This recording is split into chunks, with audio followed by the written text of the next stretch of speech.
Hello, my socialite stars.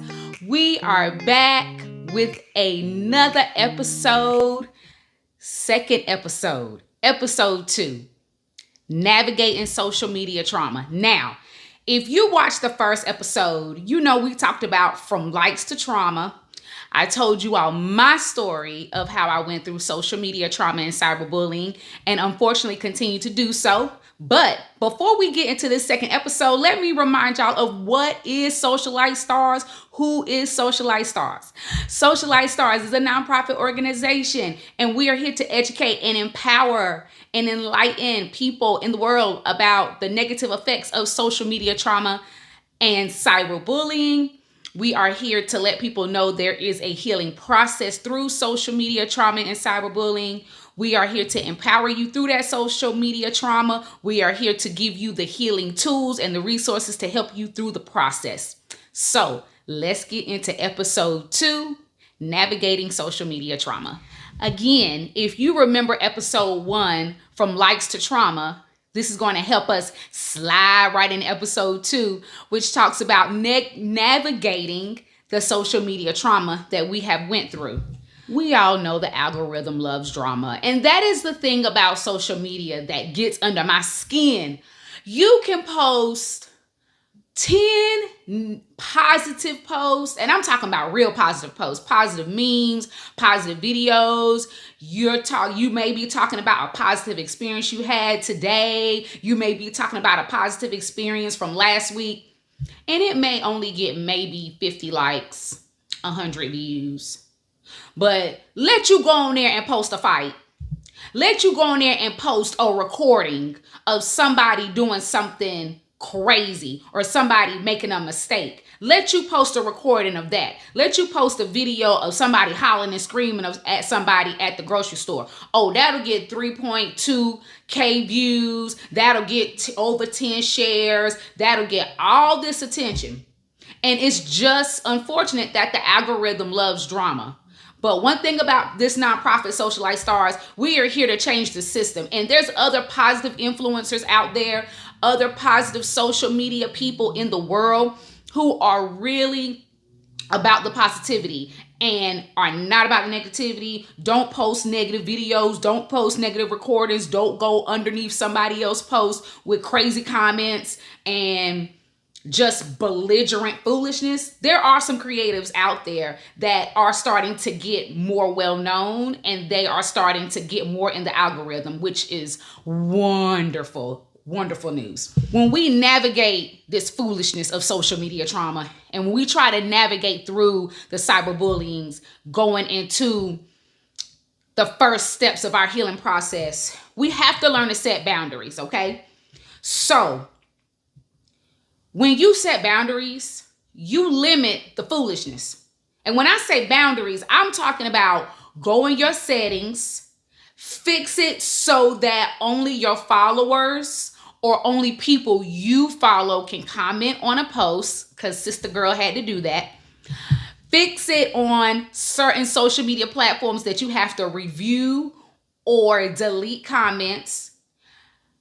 Sister Girl right here, Mrs. Socialite herself, I have it on my phone. My notifications are silent. None of my notifications, I can't hear them because I had to do that because of what the social media trauma that I went through 3 years ago. I literally get anxiety anytime I hear a notification go off on my phone back in the day, 3 years ago. So I had to go in my settings and quiet everything. I don't hear phone ringing, nothing. Like if I miss your call, I will call you back. If I miss your text, I will text you back. If I miss a notification, I will respond. But sometimes we have to set those boundaries, because once you go through social media trauma and cyberbullying, you don't want to talk to anybody. You don't trust anybody. It gets to a point where the boundaries have to be set, and you have to be okay with the boundary no matter if nobody else is okay with the boundary.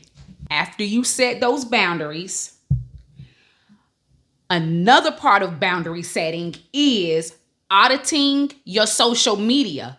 Now, what does that mean when I audit my social media? A-U-D-I-T, audit. Go through the followers that are negative. Delete, block, and unfollow them.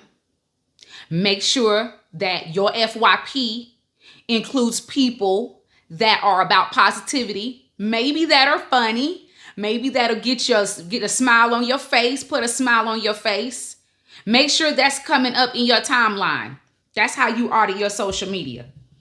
Again, block all negative users that don't mean you no good. I know that's that's that country stuff. Your mama used to say, or your grandma used to say, they don't mean you no good. That means they don't want to see you move into greatness. They don't want to see you grow. They don't want to see you heal. Anybody of that magnitude that's a part of your social media followers or come up in your FYP or come up in your timeline, delete, block, and unfollow expeditiously. Okay? Now, practice digital wellness. So we set those boundaries. We audited our social media. So now we're going to practice digital wellness. What does that mean? You have to limit your time online. Limit your screen time. I promise it's going to help you. When you limit your screen time, you also limit yourself from doom scrolling. And doom scrolling is when you go on your phone and you scroll and you have no idea why you're scrolling, but your mind is so used to seeing foolishness and negativity on social media that you'll just doom scroll because you know it's going to come up eventually. That's not good for your mental health. You do not need to scroll because you are bored. If you are bored, we're going to give you some tools and some resources to help you so that you don't feel like you have to go to social media because you are bored and you have to just doom scroll or aimlessly scroll hoping to see something positive. See, sometimes we have to find positivity within ourselves. We have to find the purpose in ourselves, because when we have a purpose within ourselves, we don't have to go to social media to find any positivity because the positivity is within ourselves. We can be inspired by the positivity, but we don't have to search for it so much because it's within our soul.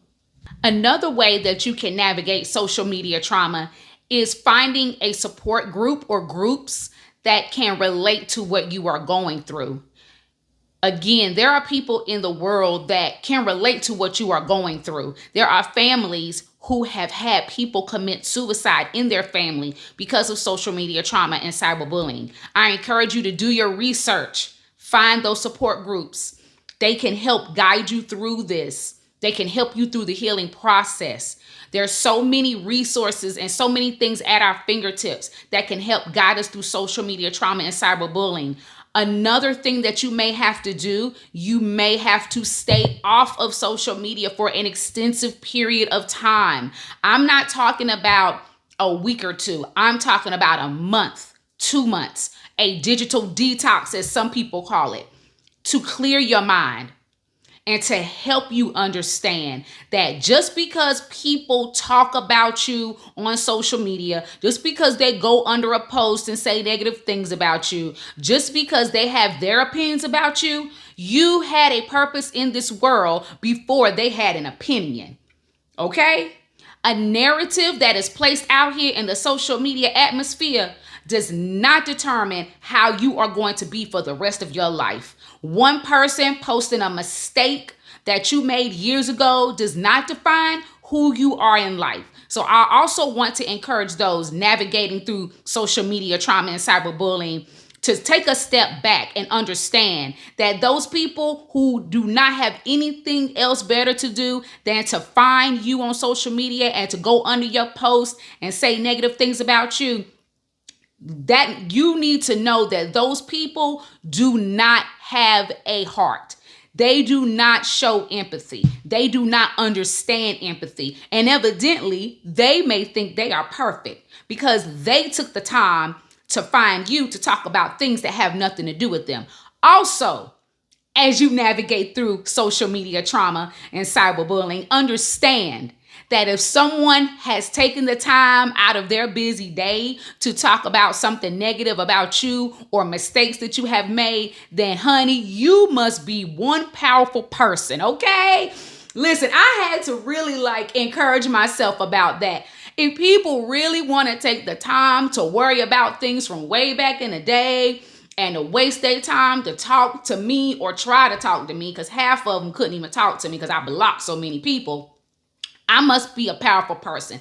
I must have something in my spirit. I must have a calling on my life that they are trying to stop. But we all know when you have a calling on your life, it does not matter what type of trauma you have been through. The calling cannot stop because of the negativity that they try to place on your life. I hope that you have been inspired and you have had a chance to be uplifted by episode 2, Navigating Social Media Trauma.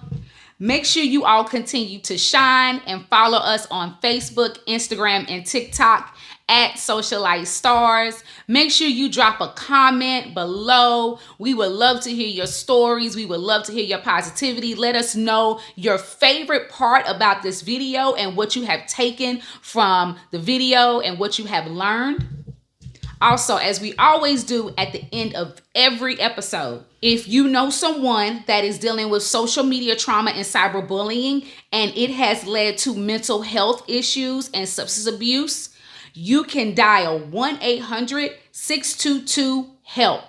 This is the Substance Abuse and Mental Health Services Administration helpline, 1-800-622-4357. Thank you so much to all of our Socialite Stars for watching the Socialite Stars podcast. We'll see you all in episode 3.